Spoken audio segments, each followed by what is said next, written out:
어머님이 언제까지 살 것도 아니고. 특히 요즘 몸이 많이 약해지신 것 같던데.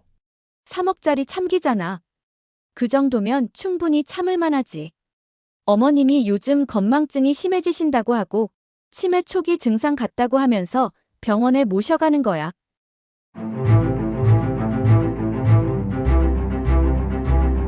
안녕하세요. 저는 72살 박순덕이라고 합니다. 지금 생각해도 아찔한 일이었는데요. 제 얘기 한번 들어보실래요? 남편이 세상을 떠난 지 벌써 5년이 흘렀습니다. 그동안 제가 혼자 살기엔 집이 너무 크다며 아들 내외가 함께 살자고 했을 때 정말 고마웠어요. 외로움도 달래고 손자 손녀들도 가까이서 볼 수 있다니 이보다 좋을 수가 없다 싶었거든요. 아들 준호와 며느리 미영이가 저를 위해서라며 말하는 모습이 얼마나 다정해 보였는지 몰라요. 함께 살기 시작한 첫 달은 정말 좋았습니다. 미영이가 아침마다 어머님 잘 주무셨어요? 하며 안부를 묻고 준호는 퇴근하면서 제가 좋아하는 과일을 사오곤 했어요. 손자 민수와 손녀 지은이도 할머니라고 부르며 안겨서는 학교에서 있었던 일들을 신나게 얘기해 주었죠. 그때만 해도 저는 정말 행복했어요. 역시 가족이 함께 사는 게 최고구나 하면서 말이에요. 그런데 한 달쯤 지났을 때부터 뭔가 이상한 기류가 감지되기 시작했어요. 처음엔 제가 예민하게 생각하는 건가 싶었는데 자꾸만 신경 쓰이는 일들이 하나둘씩 늘어나더라고요. 가장 먼저 눈치챈 건 미영이의 태도 변화였어요. 아침 인사는 여전히 했지만 예전처럼 따뜻한 미소는 사라지고 의무적으로 하는 느낌이 강해졌어요. 그리고 제가 말을 걸면 네 어머님 하면서도 눈은 다른 곳을 보고 있었죠. 제가 가장 서운했던 건 식사 시간이었어요. 예전엔 제가 반찬을 만들면 어머님 손맛이 최고예요 라며 칭찬을 아끼지 않던 미영이가 어느 날부터는 저희는 간단히 먹을게요 라며 따로 도시락을 사오기 시작했어요. 제가 같이 먹으면 안 되나? 라고 물었을 때 미영이는 어머님 음식이 입에 안 맞는 건 아니지만 요즘 다이어트 중이라서요 라고 대답했어요. 하지만 그 도시락들을 보니 칼로리가 높은 음식들 뿐이었어요. 뭔가 핑계 같다는 생각이 들었지만 그래도 며느리니까 이해해 보려고 했어요. 더 이상해진 건 준호의 행동이었어요. 예전엔 퇴근하면 거실에서 저와 이런저런 이야기를 나누곤 했는데 어느 순간부터는 집에 들어오자마자 바로 방으로 들어가 버리는 거예요. 제가 준호야 오늘 어땠니? 라고 물어봐도 네 어머니. 피곤해서 좀 쉴게요 라며 대충 대답하고는 문을 닫아버렸어요. 그리고 주말에도 예전처럼 가족끼리 시간을 보내는 대신 아내와 아이들만 데리고 나가는 일이 잦아졌죠. 가장 충격적이었던 건 돈과 관련된 일이었어요. 남편이 남겨준 적금 통장을 제가 관리하고 있었는데 어느 날 미영이가 조심스럽게 말을 꺼내더라고요. 어머님 혹시 그 적금 말인데요. 지금 이자율이 너무 낮지 않나요? 제가 알아본 펀드가 있는데 수익률이 훨씬 좋대요. 처음엔 며느리가 제 재산을 불려주려는 좋은 마음이라고 생각했어요. 하지만 자꾸 펀드 이야기를 하고 나중엔 일단 통장을 제가 맡아서 알아볼게요 라고 하는 게 아닌가요? 저는 고맙긴 하지만 그냥 이대로 두겠다고 했더니 미영이 표정이 확 달라지더라고요. 어머님이 금융에 대해 잘 모르시니까 그런 거죠. 요즘 세상에 적금만 해서는 돈이 늘지 않아요 라며 언성을 높이는 거예요. 그때 준호도 어머니, 미영이 말이 맞아요. 전문가한테 맡기는 게 낫죠라고 거들었어요. 둘이 한패가 되어서 저를 설득하려고 하니까 뭔가 이상하다는 생각이 강하게 들었어요. 그 일 이후로 집안 분위기가 더욱 어색해졌어요. 제가 방에서 나오면 준호와 미영이가 하던 대화를 뚝 그치고 제가 들어오기 전까지 뭔 얘기를 그렇게 열심히 하고 있었나 싶을 정도였어요. 그리고 아이들마저도 예전만큼 저에게 다가오지 않았어요. 특히 민수는 할머니, 엄마가 할머니한테 너무 가까이 가지 말라고 했어라고 말하는 게 아닌가요? 그 순간 정말 가슴이 먹먹했어요.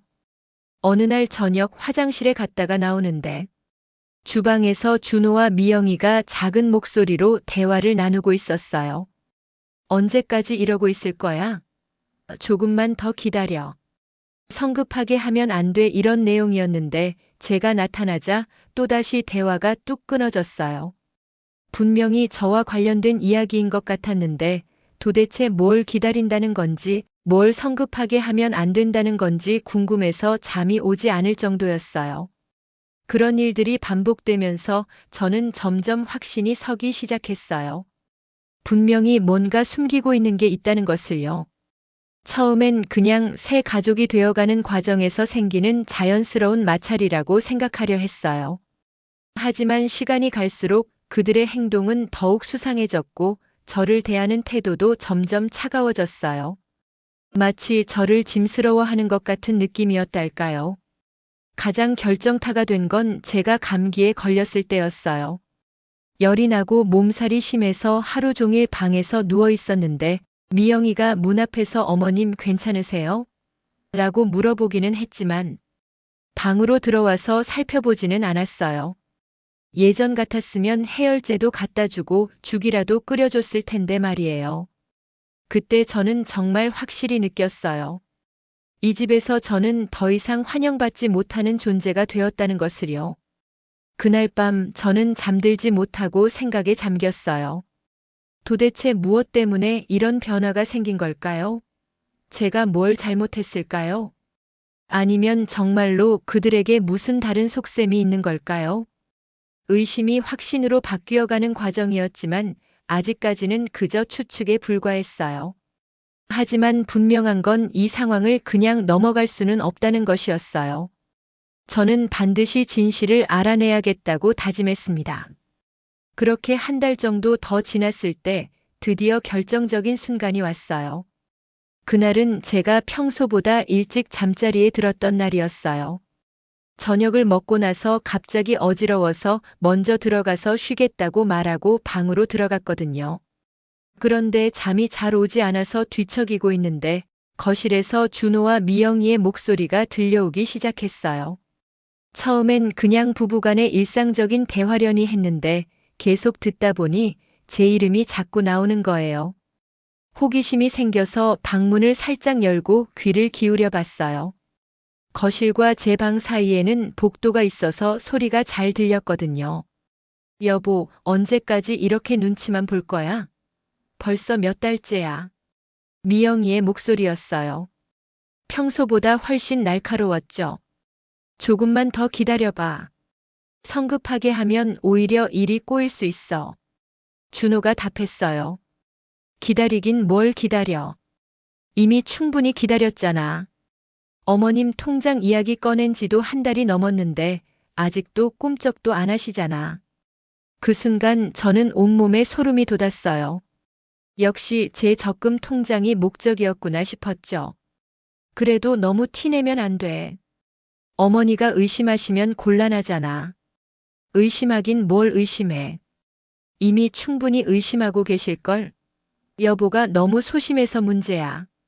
그냥 강하게 밀어붙이면 되는걸. 미영아, 말 조심해.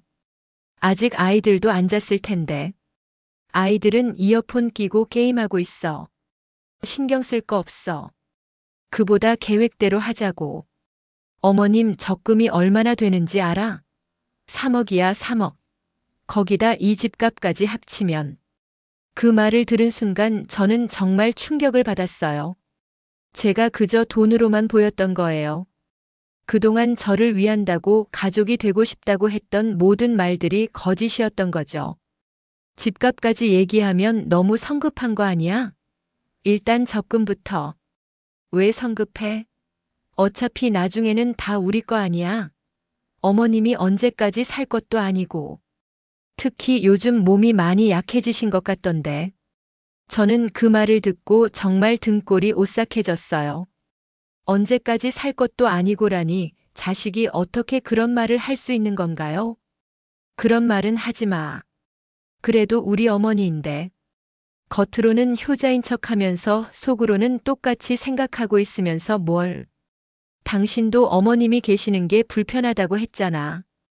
친구들하고 집에서 술도 못 마시고 늦게 들어와도 눈치 보인다고. 그건 그렇긴 하지만 준호의 대답을 들으며 저는 정말 허탈했어요. 제가 아들에게 그런 존재였구나 싶어서 가슴이 무너지는 것 같았어요. 어쨌든 이번 주 안에는 어머님께 통장 얘기를 다시 해봐. 안 되면 내가 직접 나설 거야. 펀드 투자한다고 해서 통장 맡기라고 하면 거부할 이유가 없잖아. 만약에 어머니가 계속 거부하면 어떻게 할 거야? 그때 미영이가 내뱉은 말은 정말 소름 끼쳤어요. 그럼 다른 방법을 써야지. 어머님이 요즘 건망증이 심해지신다고 하고 치매 초기 증상 같다고 하면서 병원에 모셔가는 거야. 그리고 진단서를 받아내고. 야, 그건 너무 심한 거 아니야? 심하긴 뭐가 심해.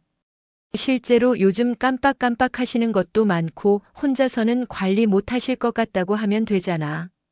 법정에서도 그런 진단서 있으면 후견인 선임할 수 있어. 저는 그 말을 듣고 정말 분노가 치밀어 올랐어요. 제 정신이 멀쩡한데 치매라고 거짓말을 해서 제 재산을 가로채려는 거였어요. 그런데 진짜 그렇게 되면 어머니는 어떻게 하려고? 요양원에 모시면 되지. 요즘 좋은 요양원 많잖아. 거기서 편히 지내시면 되고 우리는 이 집에서 편하게 살고. 윈윈이지 뭐. 아이들은 뭐라고 해? 아이들한테는 할머니가 아프셔서 더 좋은 곳에서 치료받으신다고 하면 돼. 어차피 애들도 할머니 계시면 불편해하잖아. 친구들 못 부르고 TV 소리도 작게 해야 하고. 그 순간 저는 정말 모든 게 명확해졌어요. 처음부터 저를 이용해서 집과 돈을 빼앗으려는 계획이었던 거예요. 그리고 용도가 닿으면 요양원에 버리고 자신들만 편하게 살려고 했던 거죠. 하지만 어머니가 워낙 의심이 많으시니까 조심해야 해. 혹시 모르니까 당분간은 더 친절하게 대하는 게 나을 것 같아. 알겠어. 알겠어. 그럼 내일부터 다시 착한 며느리 연기하면 되겠네. 정말 피곤해 죽겠어. 고생이 많아. 조금만 더 참아줘. 참기야 뭘. 3억짜리 참기잖아. 그 정도면 충분히 참을 만하지. 두 사람이 낄낄거리며 웃는 소리가 들렸어요. 저는 그 웃음소리를 들으며 정말 온몸이 떨렸어요. 분노와 배신감 그리고 무엇보다 허탈감이 한꺼번에 밀려왔거든요. 그런데 혹시 어머니가 우리 대화를 들을 수도 있지 않을까? 설마 벌써 주무시고 계실걸. 그리고 어머님이 원래 잠귀가 어두우시잖아. 그래도 조심하는 게 좋겠어. 이제부터는 밖에서 얘기하자. 그래, 내일 카페에서 구체적인 계획 세우자. 어떤 병원에 가야 할지, 어떤 의사를 만나야 할지도 알아봐야겠어. 두 사람이 일어나는 소리가 들리더니 곧 방으로 들어가는 발걸음 소리가 들렸어요. 저는 그제야 조심스럽게 방문을 닫고 침대에 앉았어요. 온몸이 덜덜 떨렸어요. 그동안의 모든 퍼즐 조각들이 맞춰지는 순간이었어요. 왜 갑자기 함께 살자고 했는지, 왜 적금 통장을 맡으려고 했는지, 왜 점점 저를 대하는 태도가 차가워졌는지 모든 게 이해가 됐어요. 처음부터 저는 이용당하고 있었던 거예요. 저는 그날 밤 한잠도 자지 못했어요. 분노와 슬픔 그리고 배신감이 번갈아가며 밀려왔거든요. 그동안 얼마나 순진했는지, 얼마나 바보 같았는지 후회도 됐고요. 하지만 동시에 다른 감정도 생겼어요. 바로 복수심이었어요. 이대로는 절대 당할 수 없다. 나를 이렇게 우롱한 대가를 반드시 치르게 해주겠다. 그 순간부터 저는 완전히 달라졌어요. 더 이상 나이 든 할머니가 아니라 전쟁을 치를 준비가 된 전사가 된 거죠. 제가 그들보다 한 수 위라는 걸 보여줄 때가 온 거예요. 그 다음 날부터 저는 완전히 다른 사람이 되었어요. 겉으로는 평소와 똑같이 행동했지만 속으로는 치밀한 계획을 세우고 있었거든요. 가장 먼저 해야 할 일은 증거를 수집하는 것이었어요. 그들의 대화만으로는 법적으로 충분하지 않다는 걸 알고 있었거든요. 다행히 작년에 손자 민수가 할머니도 스마트폰 쓰세요라며 간단한 사용법을 가르쳐 줬던 게 있었어요. 그때는 그냥 전화 받는 정도만 할 줄 알았는데 이번 기회에 제대로 배워야겠다고 생각했어요. 며칠 후 저는 핑계를 대고 동네 핸드폰 가게에 갔어요. 사장님, 요즘 젊은 사람들처럼 녹음도 하고 사진도 찍고 싶은데 어떻게 하면 되나요? 하고 물었죠. 사장님이 친절하게 하나하나 가르쳐 주셨어요. 특히 녹음 기능을 몰래 켜두는 방법, 사진을 찍어서 저장하는 방법까지 상세히 알려주셨죠. 집에 돌아와서는 혼자 연습을 했어요. 손가락이 예전만큼 빠르지 않아서 처음엔 어려웠지만 며칠 계속 하다 보니 제법 익숙해졌어요. 그리고 가장 중요한 건 미영이와 준호가 다시 그런 대화를 나눌 때를 대비해서 항상 폰을 준비해 두는 것이었어요. 기회는 생각보다 빨리 왔어요. 그 주 금요일 저녁 저는 일부러 오늘 몸이 안 좋으니 먼저 들어가서 쉬겠다 말하고 방으로 들어갔어요. 하지만 이번에는 미리 스마트폰 녹음 기능을 켜두고 방문 근처에 살짝 놓아뒀죠. 그리고 30분 정도 지나자 예상대로 두 사람의 대화 소리가 들려왔어요. 오늘 병원 알아봤어? 미영이의 목소리였어요. 응, 신경과 김 원장님이 우리 사정을 이해해 주신대. 치매 초기 진단서 받는 건 어렵지 않을 거라고 하셨어. 얼마 줘야 해? 500만 원 정도면 될 것 같아. 그럼 이번 주 안에 어머님 모시고 가자. 더 이상 미룰 수 없어. 그들의 대화는 거의 1시간 가까이 계속됐어요. 병원에서 가짜 진단서를 받는 방법, 요양원 알아본 것, 저는 그 녹음 파일을 들으며 분노로 온몸이 떨렸지만 동시에 드디어 결정적 증거를 잡았다는 생각에 안도했어요. 하지만 녹음만으로는 부족했어요. 더 확실한 증거가 필요했거든요. 그래서 저는 다음 날 오랜만에 옛 친구 영숙이를 만났어요. 영숙이는 젊었을 때 은행에서 일했던 사람이라 이런 일에 경험이 있을 거라고 생각했거든요. 순덕아, 그런 일을 당하고 있었구나. 정말 화가 나네. 영숙이는 제 이야기를 듣더니 바로 분개했어요. 그런데 내가 지금 증거로 가지고 있는 건 녹음 파일뿐이지. 그것만으로는 부족해. 더 확실한 증거가 필요해. 어떤 증거 말이야? 일단 그들이 병원에서 가짜 진단서를 받으려고 한다고 했지. 그 현장을 잡아야 해. 그리고 의사하고 돈 거래하는 장면도 찍을 수 있으면 더 좋고. 어떻게 그런 걸 찍어? 내가 따라가면 되잖아. 병원 갈 때 함께 가겠다고 하고 그들이 의사와 따로 얘기할 때 몰래 녹화하는 거야. 영숙이의 조언대로 저는 더욱 치밀한 계획을 세웠어요. 그리고 며칠 후 드디어 기회가 왔어요. 미영이가 어머님 요즘 깜빡깜빡 하시는 게 많으신 것 같아서 병원에서 한번 검사 받아보시는 게 어떨까요? 라고 말하더라고요. 저는 속으로는 드디어 시작됐구나 하면서도 겉으로는 그럴까? 나도 요즘 기억력이 예전 같지 않은 것 같긴 해라고 대답했어요. 미영이 얼굴에 번뜩 기쁜 표정이 스쳤어요. 병원 가는 날 저는 미리 스마트폰을 가방 안에 넣어두고 녹화 상태로 설정해뒀어요. 그리고 진료실에 들어갔을 때 의사가 저에게는 건성으로 몇 가지 질문만 하더니 보호자분과 따로 상담이 필요할 것 같습니다라고 하더라고요. 저는 화장실 좀 다녀올게요 라고 하면서 진료실을 나왔어요. 하지만 실제로는 화장실에 가지 않고 진료실 문 근처에 숨어서 기다렸죠. 그리고 제가 나간 틈을 타서 준호와 미영이가 의사와 나누는 대화를 모두 녹음했어요. 선생님, 저희가 말씀드린 대로 진단서 작성해 주실 수 있죠? 물론입니다.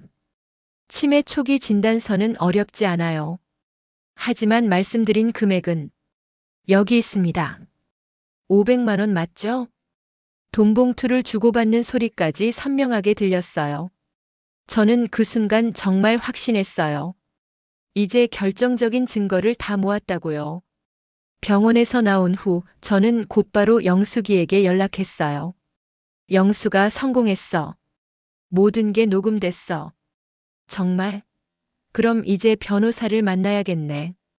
내가 아는 변호사가 있어. 이런 사건 전문으로 하는 사람이야. 며칠 후 저는 영숙이와 함께 변호사 사무실을 찾아갔어요. 박경수 변호사님은 제 이야기를 듣더니 이런 경우 정말 많습니다. 특히 고령자를 대상으로 한 재산 사기는 요즘 매우 심각한 사회 문제조라고 하셨어요. 제가 가진 증거들로 법적 대응이 가능할까요? 충분합니다. 녹음 파일, 특히 의사와 금전 거래한 내용까지 있다면 사기와 문서 위조 혐의로 고발할 수 있어요. 그리고 재산을 노린 계획적 범행이라는 것도 입증할 수 있고요. 변호사님은 제게 더 많은 증거를 모으라고 조언했어요. 혹시 그들이 부동산이나 금융기관에 문의한 기록이 있다면 더 좋겠어요. 그리고 요양원 알아본 것도 증거가 될 수 있고요. 그래서 저는 며칠 더 증거 수집을 계속했어요. 미영이가 전화 통화하는 내용도 몰래 녹음하고 그들이 밖으로 나가면 방을 살펴보기도 했어요. 그러다가 준호방 서랍에서 정말 놀라운 걸 발견했어요. 공책에 손으로 쓴 계획서가 있더라고요. 어머니 재산 처리 계획이라는 제목으로 적금 해지하는 방법, 진명에 이전하는 방법, 요양원 입소 절차까지 자세히 적혀 있었어요. 심지어 6개월 내 완료라는 목표까지 설정해 놨더라고요.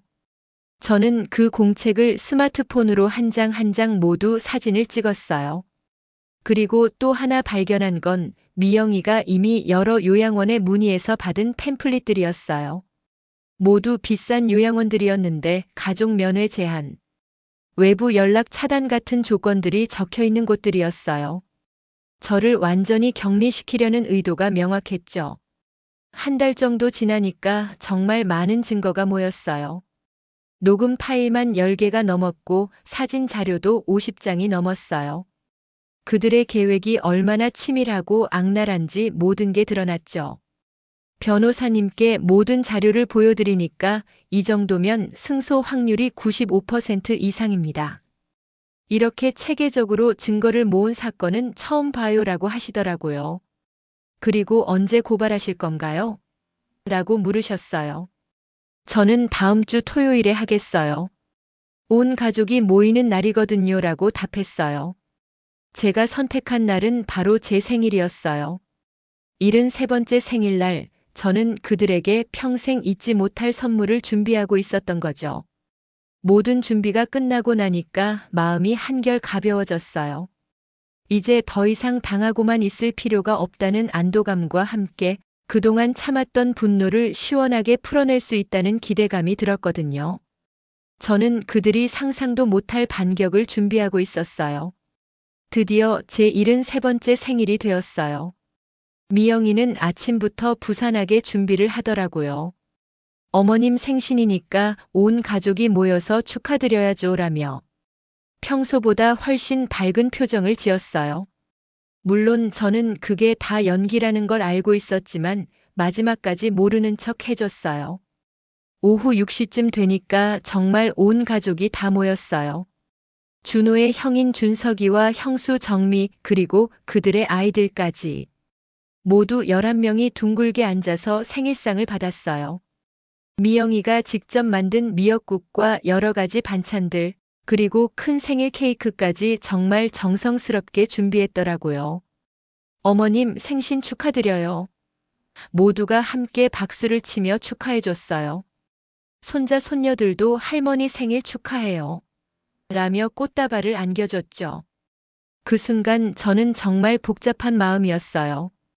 만약 이 모든 게 진심이었다면 얼마나 좋았을까 하는 생각이 들면서도 곧 모든 진실이 드러날 거라는 생각에 가슴이 두근거렸어요. 어머님, 소원 빌고 촛불 끄세요. 미영이가 환하게 웃으며 말했어요. 저는 잠시 눈을 감고 마음속으로 빌었어요. 오늘 이 자리에서 모든 진실이 밝혀지게 해달라고, 그리고 나를 속인 사람들이 마땅한 대가를 치르게 해달라고. 그리고 후 하고 촛불을 껐어요. 와, 할머니 소원 이루어질 거예요.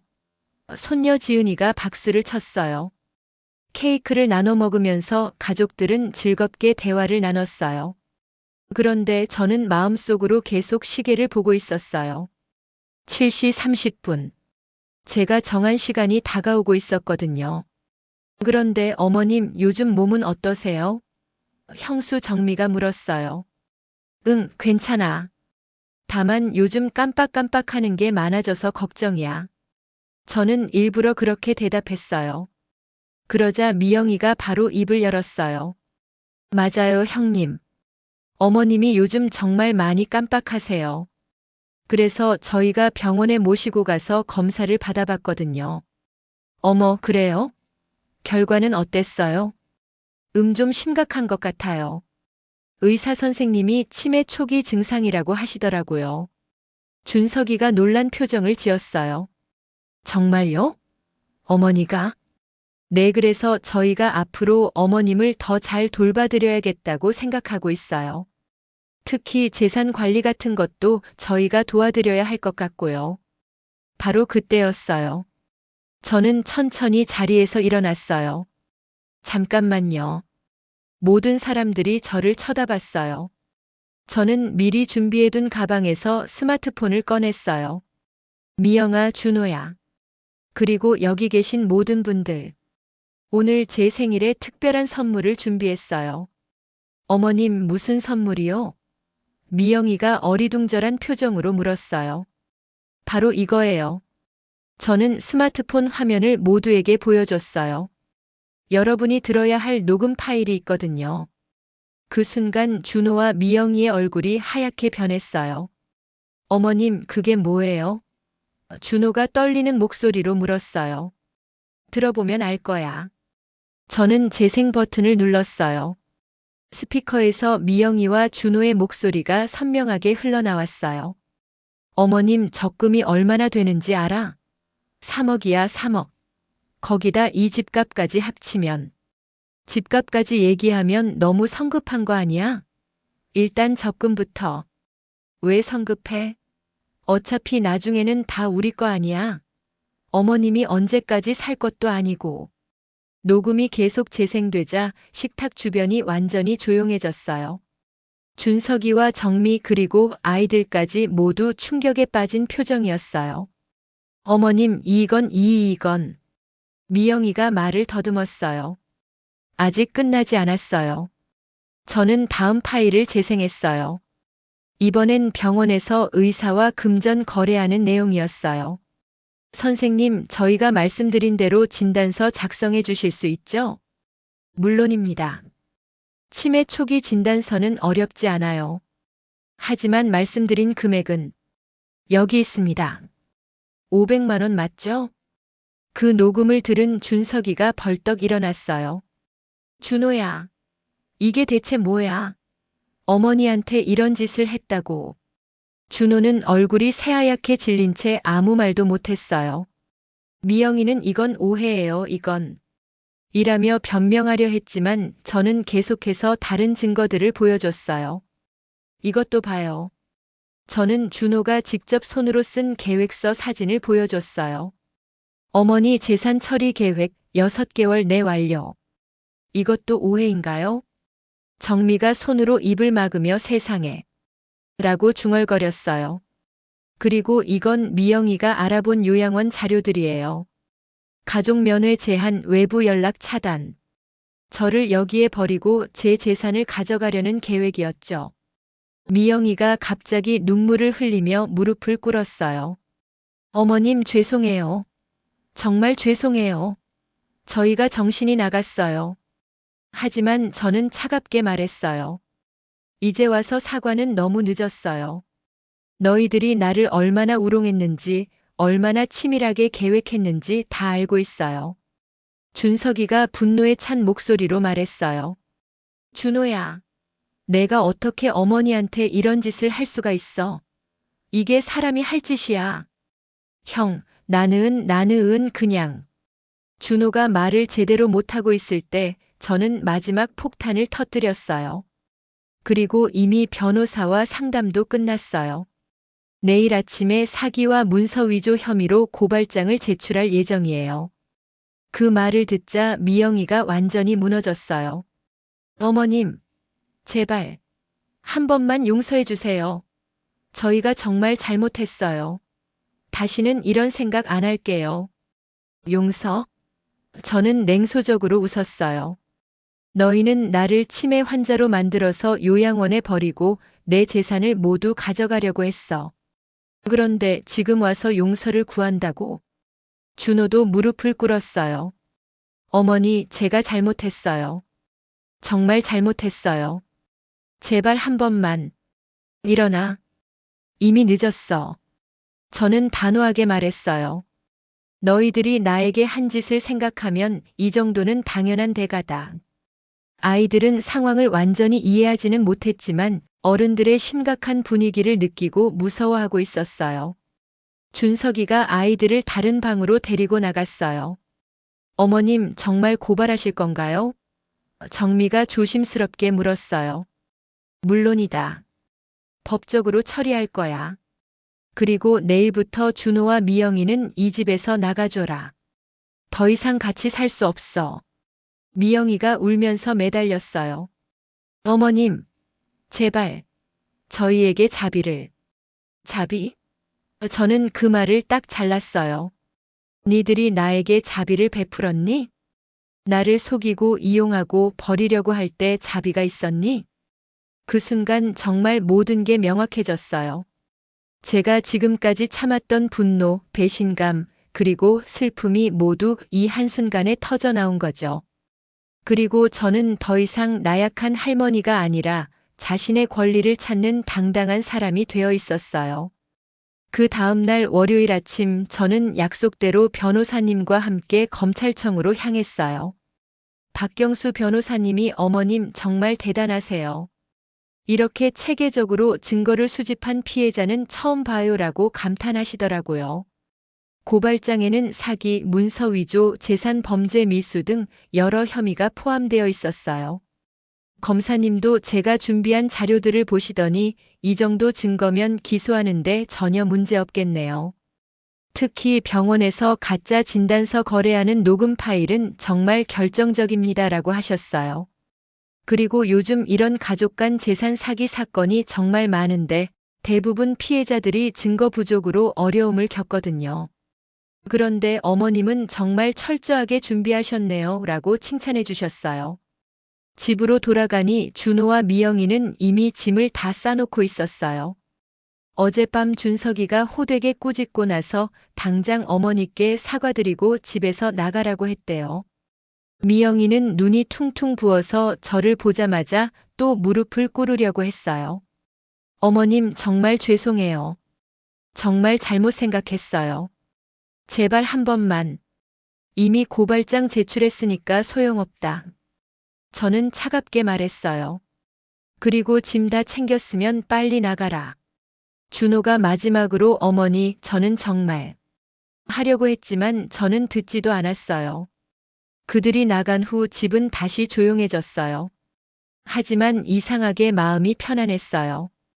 일주일 후 경찰서에서 연락이 왔어요. 준호와 미영이가 소환돼서 조사를 받았는데 처음에는 부인하려고 했다가 녹음 파일을 들려주니까 모든 걸 자백했대요.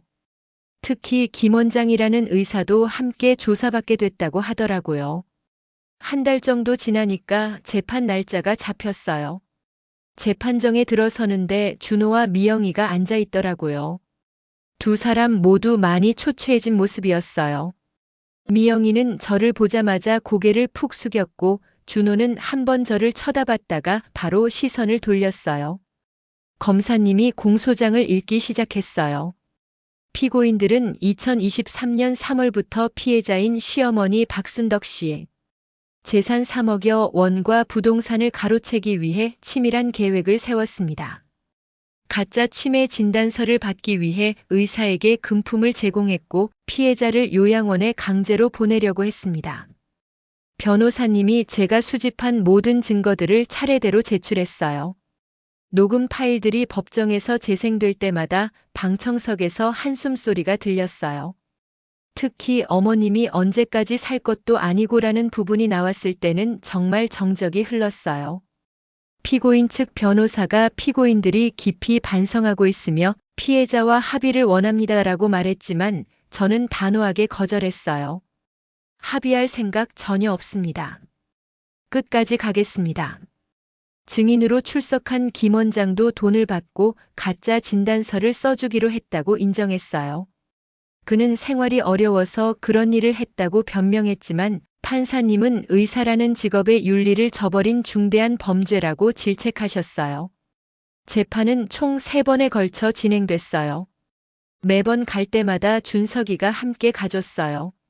어머니, 이번 일로 정말 죄송해요. 제가 동생을 제대로 교육시키지 못했어요. 라며 고개를 숙이더라고요. 저는 너는 잘못이 없지. 준호가 스스로 선택한 길이야 라고 말했어요. 마지막 재판날 드디어 판결이 나왔어요.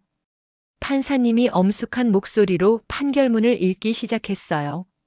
피고인 박준호, 김미영은 피해자를 기만하여 재산을 가로채려고 한 사기 미수, 가짜 의료진단서 작성을 위한 문서 위조 교사, 그리고 계획적 재산 범죄 등의 혐의에 대해 유죄를 선고합니다. 피고인 박준호는 징역 2년 6개월에 집행유예 4년, 사회봉사 300시간을 선고합니다. 피고인 김미영은 징역 2년에 집행유예 3년, 사회봉사 250시간을 선고합니다. 또한 피고인들은 피해자에게 정신적 피해 배상금 5천만 원을 연대하여 지급하라고 명합니다.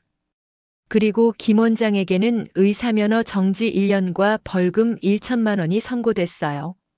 판결이 끝나자 미영이가 큰 소리로 울음을 터뜨렸어요. 하지만 저는 전혀 동정심이 들지 않았어요. 오히려 속이 시원했어요. 드디어 정의가 실현된 거니까요. 법정을 나서면서 변호사님이 어머님 정말 수고 많으셨어요. 이런 결과를 얻기까지 쉽지 않으셨을 텐데 끝까지 포기하지 않으신 덕분입니다라고 말씀해 주셨어요. 집으로 돌아오는 길에 준석이가 어머니, 이제 마음이 좀 편하세요?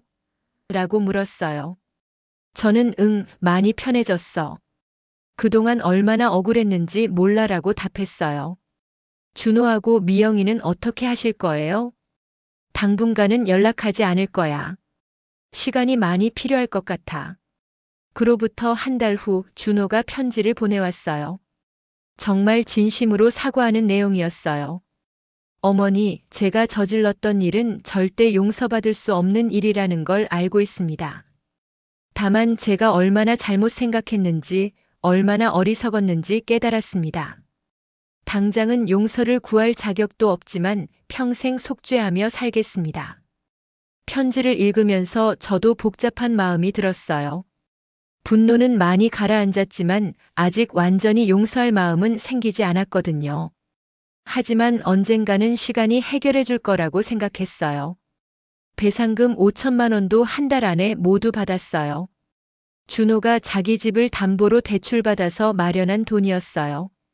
저는 그 돈으로 새로운 계획을 세우기 시작했어요. 가장 뿌듯했던 건 동네 사람들의 반응이었어요. 처음에는 아들한테 그렇게까지 해야 했나라고 수군거리는 사람들도 있었지만 자세한 경위를 알고 나서는 모두 제 편이 됐어요. 순덕 씨가 정말 용감했어. 나 같으면 그렇게 체계적으로 준비하지 못했을 거야 라며 칭찬해 주셨어요. 특히 영숙이는 순덕아, 정말 대단해. 내가 이렇게 강한 사람인 줄 몰랐어 라고 감탄했어요.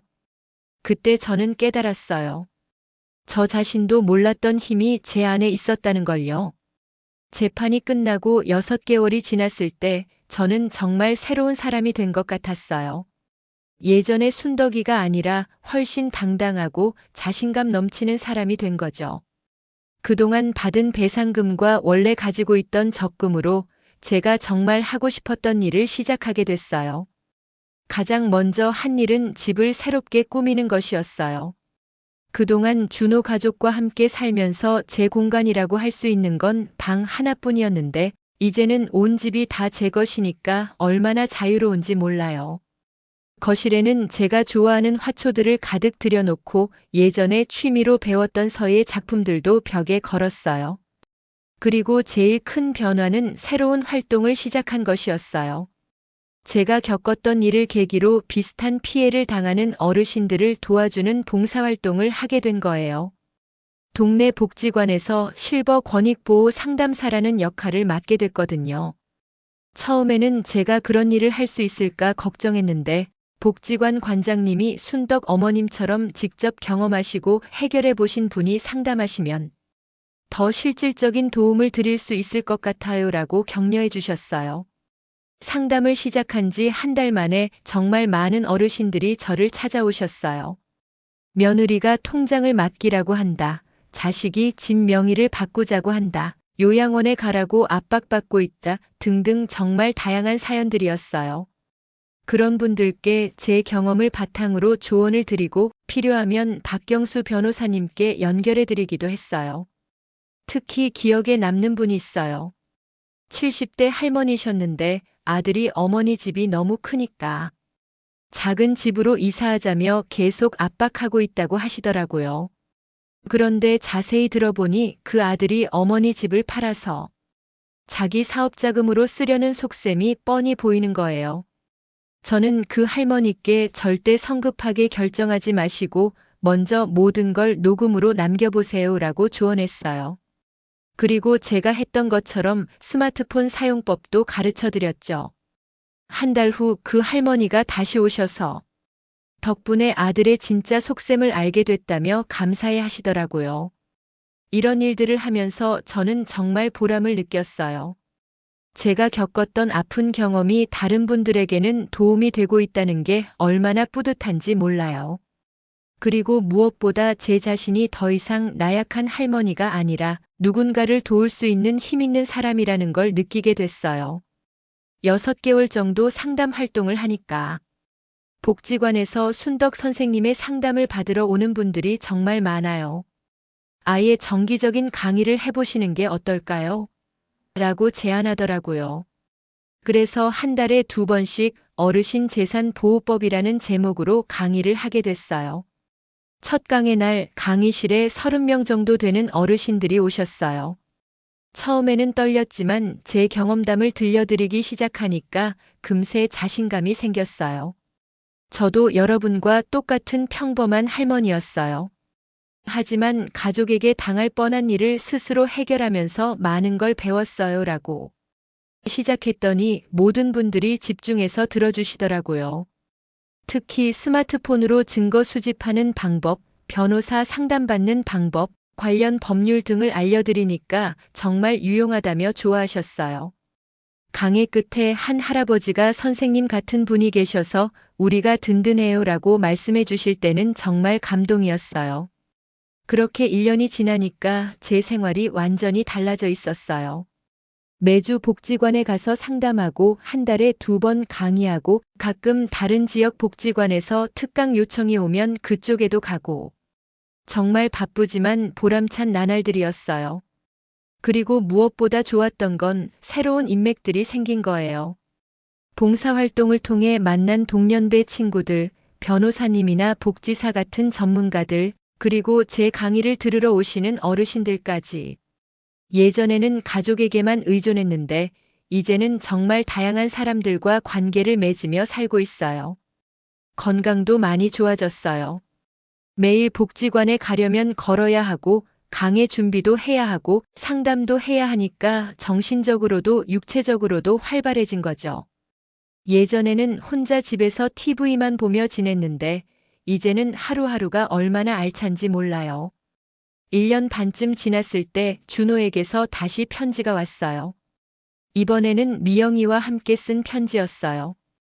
둘 다 사회봉사를 열심히 하고 있고 특히 준호는 주말마다 독거노인 도시락 배달 봉사를 하고 있다고 했어요.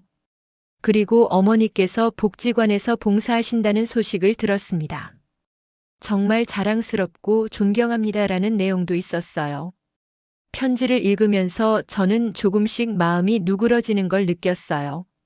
아직 완전히 용서하지는 못하겠지만 그들도 진심으로 반성하고 있다는 게 느껴졌거든요. 그래서 짧게나마 답장을 보냈어요. 너희들이 정말 변했다면 좋겠다. 시간이 더 필요하지만 언젠가는 다시 가족이 될 수 있을 거야. 2년이 지난 지금 저는 정말 새로운 삶을 살고 있어요. 복지관에서는 순덕 선생님이라고 불리고 동네에서는 권익보호 전문가로 유명해졌어요. 심지어 시청에서 모범 시민상까지 받았어요. 시상식에서 어려움을 겪으면서도 포기하지 않고 스스로 문제를 해결했을 뿐만 아니라 그 경험을 바탕으로 다른 어르신들을 돕고 있는 모범적인 시민이라고 소개해 주시더라고요. 그때 정말 자랑스러웠어요. 준석이도 가끔 찾아와서 어머니 정말 멋져요. 제가 어머니를 이렇게 존경한 적이 없었는데 라고 말해요. 손자 손녀들도 할머니가 TV에 나왔다며 자랑스러워해요. 가끔 밤에 혼자 있을 때면 생각해요. 만약 그때 준호와 미영이의 배신을 알게 되지 않았다면 어떻게 됐을까 하고요. 아마 제 재산을 다 빼앗기고 요양원에서 쓸쓸하게 지내고 있을지도 모르죠. 그런 면에서는 그들에게 오히려 고마운 마음도 들어요. 그 일이 있었기 때문에 제 안에 숨어있던 힘을 발견할 수 있었거든요. 지금의 저는 73살이 아니라 마치 50대처럼 활기차게 살고 있어요. 매일 아침 일어나면 오늘은 또 어떤 분을 도와드릴까 하는 기대감으로 가득해요. 그리고 무엇보다 더 이상 누구에게도 의존하지 않고 당당하게 혼자 살아갈 수 있다는 자신감이 생겼어요. 사람들이 종종 어머님 나이 드시면서 더 젊어지시는 것 같아요 라고 말해요. 맞아요. 저는 정말 더 젊어졌어요. 몸은 73살이지만 마음은 그 어느 때보다 젊고 활기차거든요. 그리고 가장 중요한 건 이제 저는 제 인생의 주인이라는 걸 확실히 알게 됐다는 거예요. 누구의 눈치도 보지 않고 누구에게도 휘둘리지 않고 제가 하고 싶은 일을 하며 당당하게 살아가고 있어요. 이보다 더 좋은 노후가 어디 있겠어요? 비슷한 상황 속에서 마음이 무거우신 분들께 이 이야기가 작은 희망이 되었으면 좋겠습니다. 다음에도 깊은 울림이 있는 사연으로 인사드리겠습니다. 감사합니다.